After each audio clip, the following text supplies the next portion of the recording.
الشكر علينا ما دعا لله طلع البدر من ثنية الوداع وجب الشكر علينا ما دعا لله داع.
warahmatullahi wabarakatuh.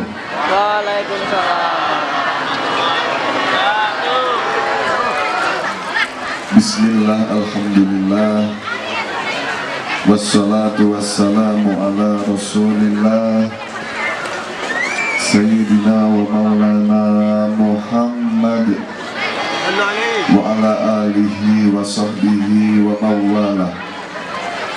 Amma ba'dah, hadirin kiram yang kami muliakan, segenap para alim, para ulama, para masyayikh, para habaib, lebih khusus kepada segenap keluarga besar Pondok Surya Khairuddin Merlung Jambi, Bapak Hasbumi, Bapak Surya, Bapak Suryani, para ulama, para habaib, ya. Nanti ketika para ulama, para habaib bahagia di mata Allah, bisa masuk surga, maka kita sebagai pengabdi kepada para ulama, para habaib, maka kita juga ikut masuk surga dan juga ikut bahagia di mata Allah. Seperti contoh yang lain, ya, pentingnya kita juga dekat dengan para ulama, dekat para kiai, dekat para orang alim sekali. Karena apa? Karena dampak dekat kita dengan para alim, para ulama akan mendampakkan diri kita juga menjadi bahagia. Seperti contoh dalam sebuah hadis dikatakan, seseorang yang selalu dekat dengan minyak wangi, maka dia akan menjadi harum. Tapi sebaliknya ketika dia selalu dekat dengan, sampah, bangkai, atau dalam contoh hadis itu adalah orang pandai besi, orang kelas, ya, kelas besi, yang mana setiap harinya selalu berinteraksi dengan yang namanya api, yang mana api akan membuat pakaian itu jadi bolong, ya. Maka itulah gambaran orang apabila dia dekat dengan ulama, maka ibarat dia dekat dengan minyak wangi, akan menjadi harum selamanya. Tapi kalau kita dekatnya dengan bukan para ulama, dekatnya dengan maling, orang nakal, ya, orang yang tidak beraturan, tukang maksiat, maka kita akan juga ikutan dengan orang-orang tersebut. Maka ada sebuah makalah mengatakan, kun ma'allah, fa illam takun ma'allah, kun ma'aman kana ma'allah, fa innahu yusilu wa innahu yasiluka ilallah idha kunta ma'ahu. Maka kalian itu oleh Allah disuruh untuk dekat dengan Allah. Kita disuruh untuk menjadi pribadi yang dekat oleh Allah, selalu biasa hidupnya selalu berurusan dengan Allah. Kalau seandainya kita tidak dekat dengan Allah, maka dekatlah orang yang dekat dengan Allah. Ketika kita selalu bersama dengan orang yang dekat dengan Allah, maka insya Allah ketika kita mau berwusul kepada Allah, itu akan gampang sekali. Maka pentingnya kita dekat dengan para ulama, supaya apa? Supaya hidup kita akan menjadi mulia. Terutama ketika ada sebuah majelis yang mana majelis itu dipenuhi dengan ilmu. Seperti sekarang adalah majelis yang membahas tentang ilmu, maka Bapak Ibu sekalian jangan sampai melewatkan majelis ini. Karena manfaat orang yang mengikuti majelis ilmu, manfaatnya luar biasa banyaknya. Di antaranya apa?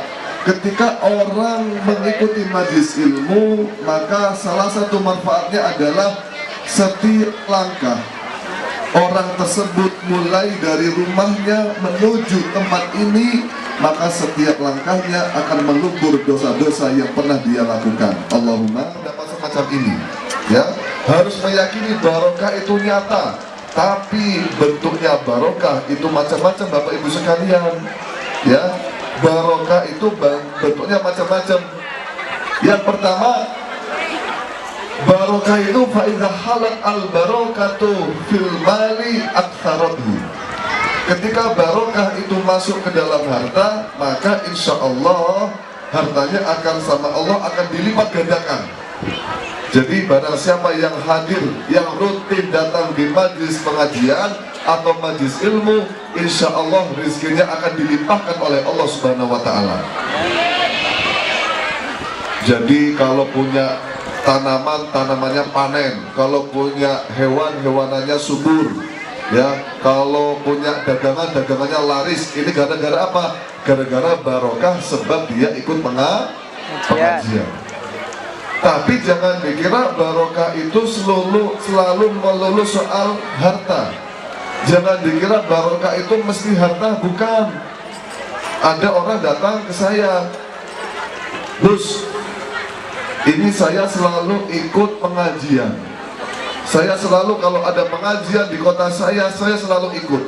Tapi kenapa sampai sekarang saya nggak kaya-kaya? Kenapa saya nggak sugih-sugih? Ini gimana ini? Katanya barokah. Nah, ini yang menjadi kesalahan. Barokah itu bukan selalu soal harta. Barokah itu bisa juga berupa fa'idah halal al-barokatu fil jasadi qawwathu. Bisa jadi barokah ketika barokah itu masuk ke dalam jasad, ke dalam tubuh, maka dia akan diberi tubuh yang sehat, akan diberi tubuh yang tidak gampang sakit. Ya, Bapak Ibu sekalian di sini saya mau tanya, kira-kira punya tubuh yang sehat itu enak atau tidak? Kalau seumpama disuruh milih, ya, panjenengan semua disuruh milih mana? Yang pertama, panjenengan diberi kekayaan yang luar biasa, punya mobil 4, punya truk 4, punya bis 4, punya motor 4, punya tanah 40 hektar, punya rumah 4, istana semua, punya istri satu banyak, ya. Bapak mau istri 4? Mau istri 4? Isi dulu ke ibu-ibunya, ya, isi dulu ke istrinya, ya. Jangan dikira istri 4 itu enak, ya. Baiklah, istri 1 oke lah, masih syaratnya masih ustaz, masih bapak-bapak, masih ayah. Kalau sudah istri 2 itu levelnya sudah kiai, ya. Kalau istri 3 levelnya sudah syekh, ya. Tapi kalau istri 4 levelnya apa? Almarhum. Karena akan dibunuh sama ketiga istri ini, ya, macam-macam. Satu aja nggak beres, minta 3, ya. Nah ini, jenengan punya semuanya, jenengan punya kekayaan yang banyak, luar biasa, ya. Tapi panjenengan ini diberi Allah sakit stroke. Sama panjenengan milih mana? Yang kedua, panjenengan diberi kesehatan luar biasa, tapi jenengan itu miskin, kere. Kira-kira pilih mana? Yang pertama atau yang kedua? Yang pertama atau yang kedua?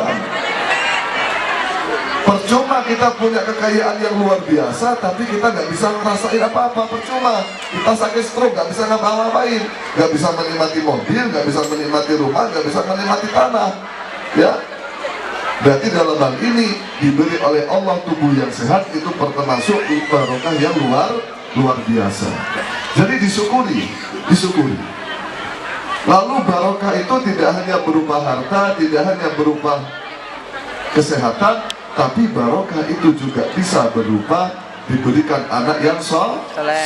Ini juga termasuk sesuatu yang luar biasa.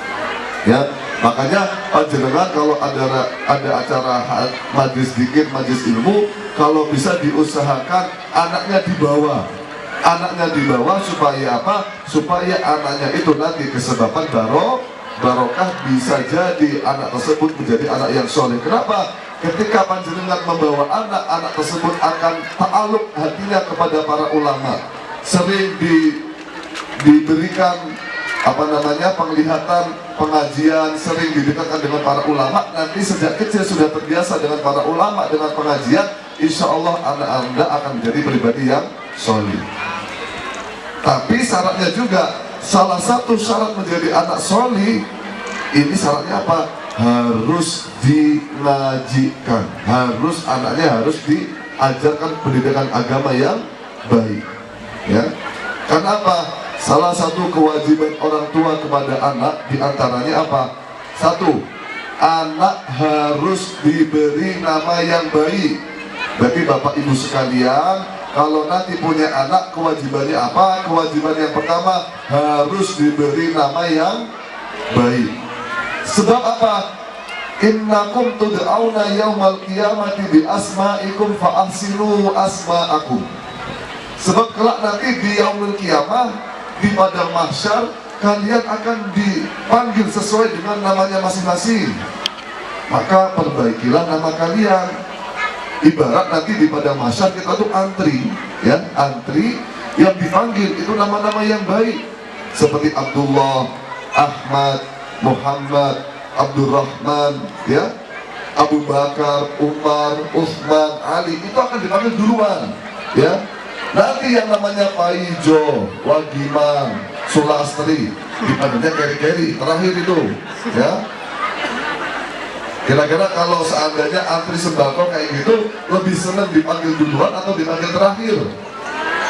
Nah, sama, nanti yang dipanggil duluan adalah orang-orang yang mempunyai nama yang baik. Jangan sampai kita mempunyai anak, tapi anaknya dinamai dengan nama sembarangan, jangan. Ya, harus kita contoh, namanya para ulama, para habaib, para kiai, itu sudah cukup. Karena apa? Salah satu dampak dari kita menamai anak kita dengan nama yang baik, akan ada keberkahan, akan ada tafakulan kepada orang yang mempunyai nama. Bisa jadi anak kita supaya bisa jadi seperti dia, ya. Seperti contoh, anak kita dinamai dengan nama Umar, supaya anak kita bisa sama sikapnya, sifatnya seperti halnya Habib Umar. Anak kita dinamai dengan Munzir, supaya apa? Supaya anak kita bisa seperti sifatnya seperti halnya Habib Munzir. Anak kita dinamai dengan namanya Abdurrahman Wahid, gak apa-apa, supaya nanti anak kita kelak bisa seperti Alim, seperti halnya Gus Dur. Ini adalah tujuan pemberian nama. Ojo sampai anak awak dewi dinamai namanya Kristian, gak boleh. Orang Islam namanya Kristian, ya. Harus yang baik, cari nama yang baik. Maka kewajiban yang kedua orang tua kepada anak, kewajibannya apa? Memberi makan yang baik. Jangan sampai anak kita diberi makan yang syubhat, apalagi haram. Syubhat aja nggak boleh, apalagi haram. Seperti apa syubhat itu? Contoh, Bapak Ibu sekalian jalan-jalan, ada di tengah jalan atau di pinggir jalan melihat buah mangga, lalu diambil mangganya, lalu dikasihkan kepada anaknya. Ini nggak boleh, ini syubhat. Kita nggak tahu ini miliknya siapa, apalagi sampai nyolong, nggak boleh. Ya, karena apa? Dampak yang kita berikan makan kepada anak kita, dampaknya adalah kepada kualitas iman kita, kualitas iman anak kita, ya, dan kualitas keturunan kita. Barang siapa yang selalu makan perkara yang baik, maka akan menghasilkan sesuatu yang baik. Bagaimana kalau seumpama anak Anda ini bisa baca Quran, sholat juga sregep, ya, bisa baca kitab dan sebagainya seperti tadi disaksikan, bisa membaca nadhoman dengan baik, ini luar biasanya.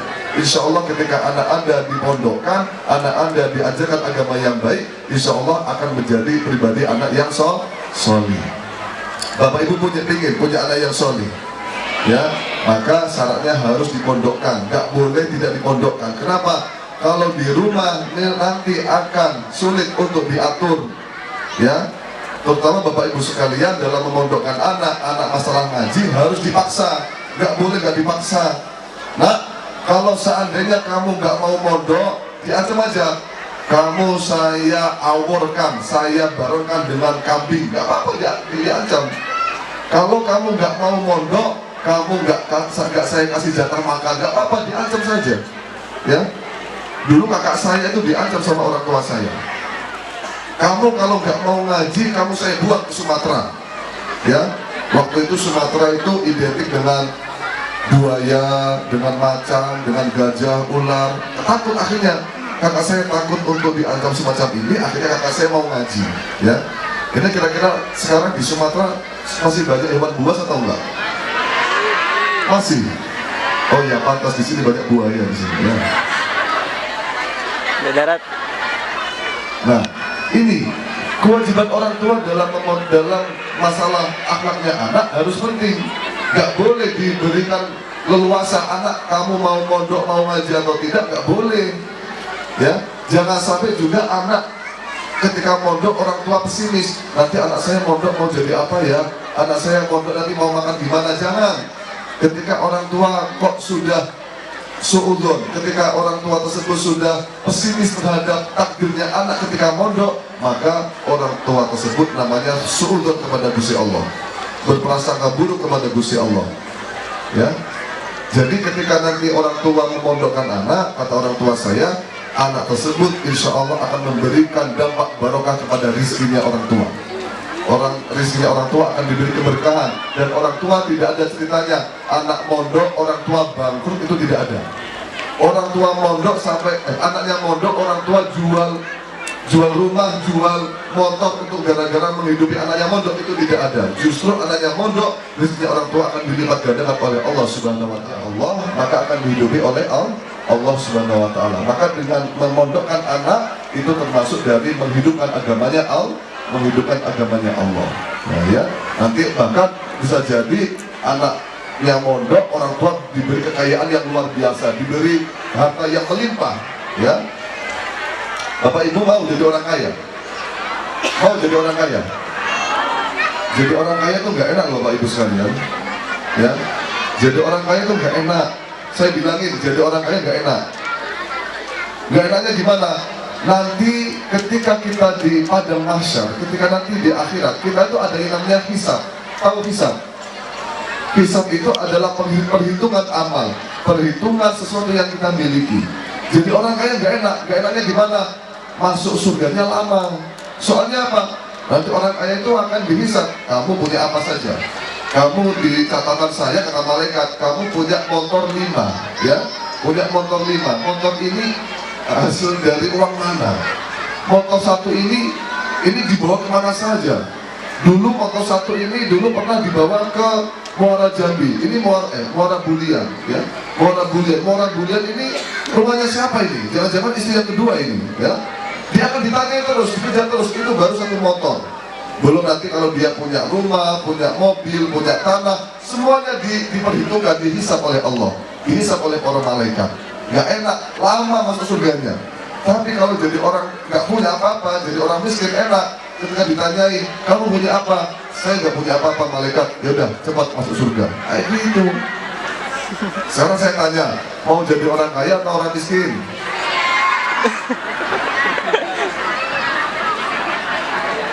Kan gini rumusnya ya, rumusnya gini. Jadi orang kaya itu lama masuk surga, jadi orang miskin cepat masuk surga. Pilih mana Bapak Ibu sekalian? Berarti mau lama masuk surga? Mau lama masuk surga? Jenengan itu ya, nanti kalau masuk surga itu jenengan berada di atasnya Siratal Mustaqim. Gosong dulu, ya gosong dulu, sudah hangus gara-gara terbakar oleh api neraka. Kira-kira mau nggak cepat masuk surga? Mau? Berarti jadi orang Katanya mau masuk surga, kok malah jadi orang kaya. Ini Bapak Ibu sekalian, ada sebuah tips ya, ada sebuah tips dari kakek saya, Mbah Mahrus Ali Derboyo. Beliau mengatakan, seandainya Bapak Ibu sekalian ditakdirkan oleh Allah menjadi orang kaya, maka Bapak Ibu sekalian bisa terlepas dari yang namanya hisab, bisa terlepas yang dari namanya perhitungan amal. Dengan cara apa? Dengan cara apa yang panjenengan punya, apa yang Bapak Ibu punya, ini diniatkan untuk menghormati tamu, diniatkan untuk menghormati para ulama, untuk didedikasikan kepada para habaib. Seandainya, bilang gini, seandainya ada habaib datang ke rumah saya, maka rumah saya bisa ditempati untuk tempat nginap.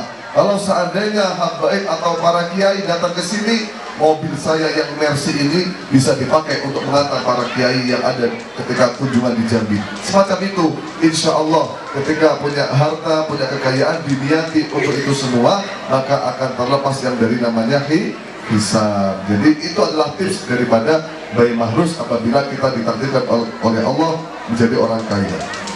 Maka inilah pentingnya kita selalu bisa mengikuti acara pengajian, karena di antara lain salah satu kita bisa muasyarah, kita berkumpul dengan para ulama, akan mendapatkan kita yang namanya mahabbah.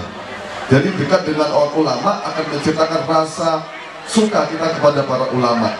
Mahabbah itu penting. Kenapa? Karena hanya dengan modal mahabbah kita bisa dikumpulkan dengan orang-orang yang kita cintai. Ya, hanya dengan modal senang saja kita bisa dikumpulkan dengan orang-orang yang kita cintai. Bahkan dengan modal mahabbah, dengan cinta, kita akan diangkat derajatnya oleh Allah. Kenapa? Karena dengan cinta berarti dia semakin tinggi keimanannya. Semakin tinggi keimanannya, maka akan lebih cepat untuk masuk surga. Ya, kok bisa? Apa hubungannya cinta dengan keimanan? Apa hubungannya? Ada sebuah makalah yang mengatakan, wa min aji bima yaqa'u fil hubbi ta'atul muhib lil mahbub. Salah satu keajaiban cinta adalah mengikutinya orang yang mencintai kepada yang dicintai. Ya, seperti contoh, bapak-bapak senang yang namanya Cristiano Ronaldo atau enggak? Senang sama Messi atau enggak? Senang sama Rossi atau enggak? Senang. Biasanya rata-rata yang senang sama Ronaldo, sama Messi, ini biasanya dibela-belain, beli baju yang belakangnya ada tulisan Ronaldo, beli baju yang belakangnya ada tulisan Messi. Sampai malam pun kalau ada pertandingan Ronaldo, dibela-belain, wes besok subuh terserah, besok subuh sholat subuh atau enggak itu terserah lah. Ya, lebih mementingkan lihat bola daripada sholat subuh. Ini kan bahaya. Gara-gara apa? Gara-gara cinta. Sama ibu-ibu juga sama. Ya, ibu-ibu suka yang namanya Amanda Manopo, suka yang namanya Andin, suka yang namanya Lesti. Lalu sukanya sama siapa? Ya, ini mungkin salah satu keajaiban cinta apa? Ketika orang sudah cinta dengan seseorang, dengan yang lain, maka dia akan berusaha supaya kita ini sama dengan mereka. Akhirnya apa? Mencoba untuk pakai baju yang sama seperti halnya yang dipakai Ronaldo, memakai baju yang sama dipakai dengan Messi. Ini adalah sebuah keajaiban cinta. Makanya kalau kita cinta para ulama, cinta kepada para nabi, maka insya Allah perangai kita, semua aktivitas kita usahakan supaya kita mirip dengan para ulama. Maka pentingnya mahabbah kepada para ulama. Caranya bagaimana? Datang ke majelis ilmu, datang ke majelis pengajian. Insya Allah kita akan menumbuhkan rasa mahabbah kita kepada para ulama, kepada para nabi. Dan lebih lagi, yang paling enak-enaknya orang Islam apa? Hanya modal cinta, kita bisa dikumpulkan dengan orang yang dicintai. Maka pentingnya kita selalu konsen, selalu kita prioritaskan. Apabila ada acara majelis ilmu, kita ikuti acara tersebut, maka manfaatnya banyak sekali. Terutama di sini ada pondok pesantren, ya, pondok pesantren Surya Khairuddin. Maka Bapak Ibu sekalian, kalau anaknya pingin solih, anaknya pingin sukses di dunia wal akhirah, anaknya dipondokkan di sini ya. Dan terutama kalau sudah mondok, anak bapak ini jangan sampai gampang-gampang disuruh untuk melawan guru, terutama wali santri ya. Kalau sudah dipondokkan, maka statusnya semuanya harus pasrah kepada kiainya, pasrah kepada pengelola pondok. Jangan seenaknya sendiri ngatur-ngatur pondok, gak boleh ya. Kalau yang namanya santri, maka perihal pertama kali yang harus diperhatikan adalah taat. Harus manut terhadap peraturan, manut terhadap guru. Kalau seandainya guru bilang jangan sering pulang, ya nggak boleh sering pulang. Karena apa? Hubungannya ilmu itu kepada ridhonya sang guru. Kalau guru ini nggak ridho, guru tidak rela, maka nanti takutnya ilmunya tidak bermanfaat, bahaya. Maka nanti apapun bentuknya, Bapak Ibu sekalian, kalau guru bilang ini maka harus ikut. Kalau guru bilang itu harus ikut. Karena apa? Sejatinya orang pondok, orang nyantri, orang belajar, yang pertama kali harus diterapkan dalam dirinya apa? Manut atau derek kiai. Ini adalah salah satu yang paling utama. Di pondok salaf di Jawa moga bisa. Karena apa? Ketika orang itu baik, maka oleh Allah ditakdirkan orang tersebut mau mempelajari ilmu agama. Ya, mungkin itu saja. Akhirul kalam, Assalamualaikum warahmatullahi wabarakatuh.